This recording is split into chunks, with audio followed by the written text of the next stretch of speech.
Hi, this is Nicholas Yock, a registered migration and education agent from Pathway to Oz. All right, so earlier this year, the government announced that applicants holding a 482 visa will soon be able to sort of transition or apply for a permanent employer-sponsored visa after only 2 years. They said it's going to be introduced by the end of the year, so the end of 2023.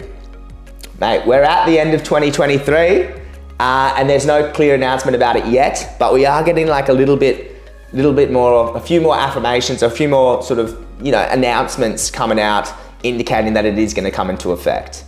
So for Queensland Migration referenced it, and it's come out a few times, so it's looking like it will go into effect. So look, the information is general in nature today.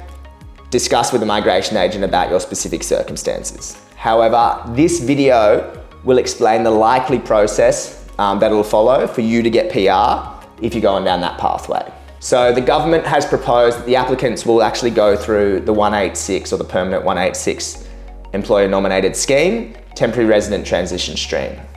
So this is a visa that is already in effect and it's already in operation. There's some different requirements for it, so it's not as easy to get.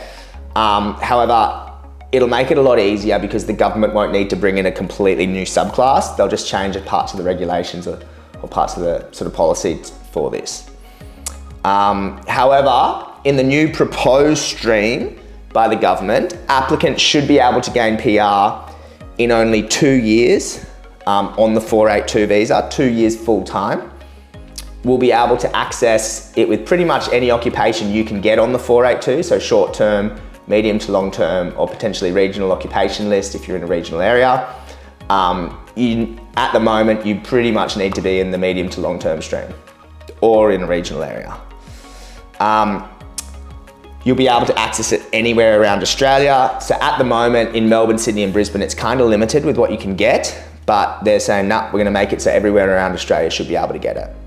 You will need to be paid at least $70,000 minimum, which is the new TISMIT, or your Australian market salary if it's higher.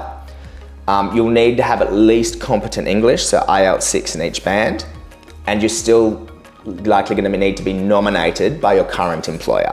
What you can do to be prepared for these changes: ensure you have relevant competent English, ensure that you have 2 years of full-time work experience on the 482 and you can provide evidence to it, so pay slips, tax assessments, ensure the contract is, the salary you're making is at least what's stipulated in your 482 contract. And obviously ensure that your employer still remains capable of nominating you for the 186. So make sure they still have the financial capacity to continue to employ you in the future. Well, the 186 nomination fee, so paid by the employer, is $540, plus they'll need to pay a Skilling Australia levy of $3,000 or $5,000 per application, depending on their turnover. The visa application charge is pretty much the same as any other permanent visa, $4,640 for the main applicant, $2,320 for the secondary applicant. So look, I hope you found that information helpful. It hasn't quite been announced, but with this, I'm trying to read through the lines of how I believe the government or immigration will introduce it. And I just want you to ensure that you've got all the documents ready to get your visa lodged so you can get PR as quickly as possible. Thank you.